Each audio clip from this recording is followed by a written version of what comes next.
صاحب کیا علیکم السلام ورحمۃ اللہ، اللہ آپ کو بہت سلامتی دے. Thank you sir. سر سب سے پہلے بہت مبارکباد. دونوں مناظرے باکمال مناظرے تھے. ایک سیچرڈے والا جس دن وہ آپ نے اہل حدیث صاحب سے گفتگو کی، اور دوسرا اس میں دوسرے دن میں کامنٹس کرنا چاہ رہا تھا، لیکن اس دن زوم جو ہے وہ ایک طرح کا کریش کر گیا تھا، اور وہ دوبارہ میں نے اس میں انٹر ہونے کی کوشش کی تو وہ میں اس میں انٹر ہو نہیں پا رہا تھا. صحیح. لیکن یہ کہ بہت باکمال گفتگو. ان صاحب نے ان سے پہلے بہت سے علماء سے گفتگو کی، لیکن جس طریقے سے سیکوینس کے اندر آ کے یہ پھنس گئے، کیونکہ یہ سیکوینس سے ہٹ کے کویسچن کرتے ہیں. یہ عمارت پہ گفتگو کرتے تھے، بنیاد پہ گفتگو انہوں نے کبھی کی بھی نہیں. جی سر. اور آپ نے سب سے بڑا جو یہ کمال کیا کہ ان کو سیکوینس کے اندر رکھا تاکہ یہ وہاں سے موو نہ کر پائیں. دوسری ایک عجیب و غریب بات تھی، مطلب پہلا مناظرہ اور دوسرا مناظرہ دونوں انٹر لنک تھے. مطلب پہلے مناظرے میں جس طریقے سے اہل حدیث جناب اللہ کی ذات کو ایک باقاعدہ طور پہ مجسم ایک ذات کے طور پہ پیش کر رہے تھے، جو مطلب چلتی پھرتی ہے، متحرک ہے، سانس لیتی ہے، آتی جاتی ہے. میرا خیال ہے کہ یہ جتنے بھی ایتھیسٹ ہیں وہ شاید اسی تصور خدا کی وجہ سے وہ ڈیویٹ ہو کے وہ اس طرف گئے. اگر یہ اہل بیت اطہار کے دیے ہوئے تصور کی طرف جاتے تو شاید یہ ایتھیزم کی طرف نہ جاتے. پہلی بات تو یہ صحیح. تو دوسری بات تو بہرحال قرآن پاک میں یہ ہے کہ سنریہم آیات، ہم اپنے آیاتنا، ہم اپنی آیات دکھاتے ہیں آفاق میں بھی اور تمہارے نفوس کے اندر بھی. تو جس طرح یہ بگ بینگ جو ہے جس کو 3.5 ارب 3.8 ارب سال پہلے، جس کی کوئی ایویڈنس نہیں ہے، اس کو یہ آثار کی بنیاد پہ مانتے ہیں کہ ایک بگ بینگ ہوا تھا. تو اس کائنات میں پھیلے ہوئے اور انسانی نفس کے اندر جو موجود جو اس کی نشانیاں ہیں، اس سے اس کے ہونے کا ادراک کیوں نہیں رکھتے. باقی جہاں تک رہی ذات اہل بیت اطہار کی، تو صرف ایک کربلا ہے جس کے متعلق ابھی میرے ذہن میں ایک شعر آیا ہے جوش ملی آبادی کا، کہ تنہا وہ ایک اشارہ ہے معبود کی طرف، سجدوں سے کھینچتا ہے جو معبود کی طرف. یعنی وہ ان کا ایک سجدہ جو ہے وہ اس اللہ کے ہونے کا اقرار. صحیح. یعنی ذات رسول صلی اللہ علیہ وآلہ وسلم اور اس کے بعد اہل بیت اطہار کا جو کردار ہے وہ قدم قدم پر اس خالق کے ہونے کی تصدیق ہے، اس کے ہونے پہ مہر تصدیق ہے ان ذاتوں کا کمال. بہرحال بدقسمتی یہ ہے کہ وہ تمام لوگ جو فرقہ پرستی کا شکار ہیں، سوائے میرا خیال ہے شاید ایک انجینئر محمد علی مرزا صاحب جنہوں نے تعریف کی، باقی سب خاموش لبوں پہ تالے لگا کے بیٹھے ہیں. حالانکہ یہ مقدمہ جو تھا یہ صرف تشیع کا مقدمہ نہیں تھا، یہ پورا عالم اسلام کا مقدمہ تھا جو آپ لڑ رہے تھے. اور بہرحال یہ مطلب آپ کی ابتدا سے لے کے آج تک جو جتنی بھی مناظرے اور جتنی بھی گفتگو ہیں وہ تمام کی تمام تشیع کے مناظرے نہیں ہیں، وہ حقیقت اسلام کے مناظرے ہیں، وہ حق کے مناظرے ہیں. اسی طرح یہ مناظرہ بھی آپ کا پورے عالم اسلام کے لیے ایک کہہ لیجئے کہ ایک تحفہ تھا. اور بہت خوشی ہوتی کہ تمام علماء اپنی فرقہ وارانہ تعصب سے ہٹ کے اس کے اوپر باقاعدہ طور پہ کمنٹس کرتے اور آپ کی پریزنگ کرتے. مگر بدقسمتی ہم اتنے ٹکڑوں میں بٹ چکے ہوئے ہیں کہ ہم اپنے اللہ کے لیے بھی، اپنی اللہ کی خاطر بھی صداقت کا اظہار کرنے سے ہم ڈرتے. تو بہرحال سلیوٹ آپ کو، بہت اچھی گفتگو کی، بہترین گفتگو کی، اور یہ صدیوں تک یاد رہے گی. اللہ کے وجود پہ آپ کی گفتگو یہ بھی ایک دلیل ہے. سلامت رہے آپ. اللہ آپ کو عزت ہے. اس دن میں نے آپ کو دیکھا آپ زوم میں تھے، میں آپ کو لینے لگا لیکن زوم کریش کیا. پھر میں نے اس کے بعد آپ کو ڈھونڈا، آپ نہیں ملے کیونکہ میں آپ کو لینا چاہ رہا تھا. میں نے 2-4 دفعہ کوشش کی، جب بھی کوشش کرتا تھا وہ زوم لاک تھا. صاحب اس مناظرے کے متعلق میرا جو شکوہ ہے کہ اس مناظرے میں بدنظمی بہت ہوئی ہے، اور ماڈریٹر صاحب بالکل بیٹھ کے چشمے لگا کے دیکھ رہے تھے، اور انہوں نے کوئی مداخلت نہیں کر رہے تھے کہ اس آدمی سے کہہ دے کہ سوال بھائی صبر کرو، تمہارے سوال کے جواب آ جائے گا. اس نے وعدہ دیا کہ جواب دے گا، اور اس کو بالکل کچھ بھی نہیں ہو، بیٹھ کے دیکھ رہا تھا. بھائی وہ اس نے دیکھنا ہی تھا. اس نے کچھ آخر میں کہتا کچھ ثابت نہیں ہوا.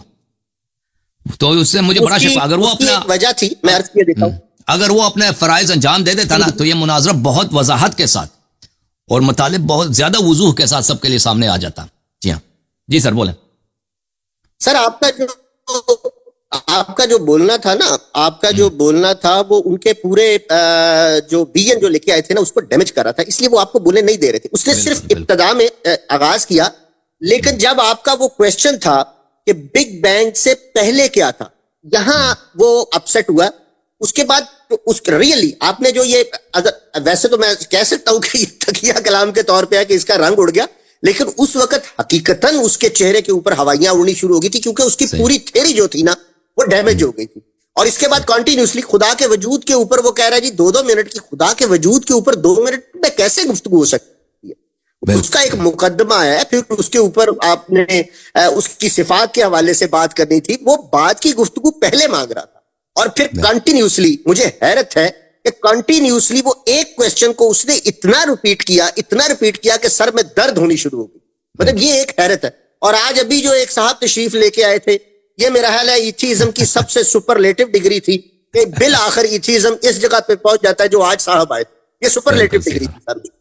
بالکل صحیح فرما. میں نے کہا تھا نا کہ ایتھیزم کے لیے عقل کو خداحافظ کہنا پڑتا ہے. اللہ آپ کو بہت سلامتی دے. Thank you sir. اللہ آپ کو بہت عزت دے. بالکل. تو جب کچھ نہیں تھا تو اللہ تعالیٰ نے یہ سب بنانے کی کیا وجہ کیا ہے، اس سب کو بنانے کا وجود کیا ہے؟ کافی لوگوں نے مجھے کہا کہ جی اہل بیت کے لیے بنایا. میرا سوال یہ تھا کہ اہل بیت سے پہلے تو اہل بیت نہیں تھے نا، تو جب کچھ نہیں تھا تو اللہ تعالیٰ نے اس پوری کائنات کو، اس سسٹم کو، اس جزا سزا، یہ سب پورا ایک سسٹم بنانے کی مطلب کوئی اللہ تعالیٰ کی مین وجہ کیا ہے، یہ میں جاننا چاہ رہا تھا. تو اصل یہ کہ ہم اس دنیا میں رہتے ہیں، یہ تو حقیقت ہے. اس دنیا کا ایک میکر ہے، اور وہ حی قیوم ہے، اور وہ خالق ہے، اور وہ رازق ہے، اور یہ سب اس کے کام ہے. ٹھیک ہے نا. اگر یہ تو ثابت ہے بلا شک بلا رہے.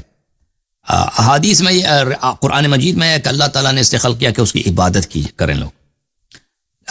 لیکن کیا ضرورت تھی کہ اس کی عبادت کیا جائے؟ لازمی بات ہے، اس کو تو ضرورت نہیں ہے کہ اس کی عبادت کیا جائے. یہ عبادت کے لیے تو فرشتے وغیرہ بھی ہیں، اور اللہ تعالیٰ ضروری تھا کہ ہمیں ایک انٹیلیجنس صاحب دیتا کہ جو سوچ سکتی ہے نا، مطلب ہمیں انٹیلیجنٹ دیا نا اللہ. فرشتے تو ہیں بقول کافی سارے مذاہب کے فرشتے ہیں، وہ یہ کام کر سکتے ہیں. تو انسان ہی کو کیوں بنایا کہ جی وہ پورا ایک ایکو سسٹم اور ہزاروں سال کی تہذیب، اور پھر آ کے آج جو ہے نا 1400 سال پہلے ہی ایک بیسیکلی اسلام آیا نا. تو دیکھیں، اگر میں کہہ دوں کہ مجھے نہیں معلوم، تو اس سے کوئی اثر نہیں پڑتا کہ اللہ کا وجود ہے. ٹھیک ہے نا. اس سے نفی نہیں ہوتی. اگر کوئی ایتھیسٹ ہے، میں آپ کو جواب دوں گا، آپ سن لیں. اگر کوئی ایتھیسٹ ہم سے پوچھتا ہے کہ اللہ نے کیسے خلق کیا، یا اللہ نے فلان کام کیوں کیا، اگر میں کہہ دوں مجھے نہیں معلوم، اس سے مطلب یہ نہیں کہ اس کا وجود نہیں ہے. مثلا میں امپائر اسٹیٹ بلڈنگ کی طرف دیکھتا ہوں، یا کوئی بھی بلڈنگ کی طرف دیکھتا ہوں، مجھے فوراً پتا ہے کہ اس کا کوئی بنانے والا ہے، اس میں تو شک نہیں. اگر مجھے پتا نہیں ہو کہ اس نے کس لیے بنایا ہے، تو وہ میری جہل ہے، میری نادانی ہے. اس کا مطلب یہ نہیں ہے کہ اس کا بنانے والا نہیں ہے، یا اس کا بنانے والا لائق نہیں ہے. سمجھ رہے ہیں نا میری بات کو محمد صاحب؟ تو اس میں کوئی ہمیں بتایا نہیں گیا، مطلب کوئی تو آپ سن لو نا بھائی، آپ سن لو نا بات کے مراتب کو سن لو. میں عرض کر رہا ہوں کہ اگر ہم کہہ دیں کہ یہ ایتھیسٹ اگر ہم سے کہہ دیں کہ کیوں بنایا ہے، یا اس نے کیسے بنایا، اگر ہم کہہ دیں مجھے نہیں معلوم، تو اس کا مطلب یہ نہیں کہ اس نے نہیں بنایا. سمجھ رہے نا میری بات کو؟ آپ نہیں سمجھ رہے؟ جی سمجھ رہے نا. اگر مثلا آپ، یہ ایپل فون ہے، اللہ کی قسم، یا گیلیکسی فون ہے، ایل جی فون ہے، یہ جو فونز ہوتے ہیں، ہمیں تو یہ بنانے والے تو اس کے ہیں، لیکن یہ کیسے بناتے ہیں ہمیں تو اندازہ نہیں ہے. اس کا ڈیزائن کیسا ہے، اس میں جو انجینئرنگ ہوتی ہے وہ تو بہت ہی ایڈوانس انجینئرنگ ہوتی ہے نا. کہ ابھی آپ پاکستان میں بیٹھے ہیں، میں ادھر بیٹھا ہوں، ہم ایک دوسرے سے بات کر رہے ہیں، تصویر بھی نظر آ رہی ہے، اتنے لوگ بھی دیکھ رہے ہیں، تو یہ کیسے کام کرتی ہیں ہمیں تو نہیں معلوم ہو، یا ٹھیک ہے نا، کہ انہوں نے کیسے بنایا اس سے. لیکن اس کا مطلب یہ نہیں کہ اس کا بنانے والا کوئی نہیں ہے. تو اسی طرح یہ دنیا، اس کو اللہ نے بنایا، کیوں بنایا، اگر ہم کہتے ہیں ہمیں نہیں معلوم، تو اس سے کوئی ہمیں ضرر نہیں پہنچتا. اب اللہ تعالیٰ نے کہا کہ میں نے جن و انس کو اس لیے بنایا کہ میری عبادت کریں. اگر کوئی پوچھے کہ بھئی کیوں ایسا، تو عرض یہی ہے کہ اللہ کو اس کے کوئی حاجت نہیں تھا. اللہ تعالیٰ نے کہ اللہ کو فائدہ پہنچے، اس کا فائدہ اگر کوئی اللہ کی عبادت کرتا ہے، اس شخص کو خود پہنچتا ہے. اتنی بات ہم بتا سکتے ہیں. اس سے زیادہ میرے پاس کچھ نہیں ہے، اس سے زیادہ میرے پاس کچھ نہیں ہے کہ میں آپ کو بتاؤں کہ اللہ تعالیٰ نے کیوں خلق کیا. بعض احادیث روایات سے، ٹھیک ہے نا، احادیث روایات سے جو میرے پاس ہے، جو انسان کے ذہن میں جو باتیں آتی ہیں کہ اللہ تعالیٰ نے اس سے خلق کیا ہے کہ بھئی کہ فرشتے جو تھے ان کے پاس شہوت نہیں ہے، تو انسان کے پاس شہوت ہے، تو انسان شہوت کو چھوڑ کر جب اللہ کو انتخاب کرتا ہے تو اس کی بڑی اجر ہوتی ہے. یہ عقل میں آنے والی باتیں ہیں اور ہمیں صحیح لگتی ہیں، لیکن اس لیے کہ میں نے اس کو کسی حدیث میں نہیں دیکھا ہے تو میں اس کو نہیں بتا سکتا کہ واقعا مذہب کا بھی یہ پرسپیکٹو ہے. ہو سکتا ہے کسی حدیث میں ہو، لیکن ابھی میرے نظر سے نہیں گزرا ہے. جی سر. اوکے ٹھیک ہو گیا. مطلب ابھی اس کا کوئی واضح دلیل یا کوئی واضح ثبوت اس کا دیکھیں، آپ ایک دفعہ سوال کرتے ہیں نا کہ اللہ نے دنیا کو کیوں بنایا نا، ملائکہ کو کیوں بنایا، ایک دفعہ پوچھتے ہیں کہ انسان کو کیوں. یہ دو سوالوں میں فرق ہے، ٹھیک ہے نا. جی میں نے انسان ان سوالوں کے جواب بھی مختلف ہو سکتے ہیں. تو بہرحال ہمارا عرض یہ ہے کہ اس کا کوئی واضح ابھی تک جو قرآن میں ظاہر وہی ہے کہ جو میں نے کہہ دیا بھائی، اس کا اگر کوئی ڈیپر میننگ ہے میرے پاس ابھی نہیں ہے اس کا جواب. آپ نے کیا بتایا تھا ذرا قرآن میں، ذرا دوبارہ بتائیے گا. وما خلقت الجن والانس الا ليعبدون. ترجمہ تھوڑا بتا سکتے ہیں آپ؟ میں نے جن و انس کو صرف اس لیے خلق کیا ہے کہ وہ میری عبادت کریں. اچھا ٹھیک ہے، ٹھیک ہو گیا.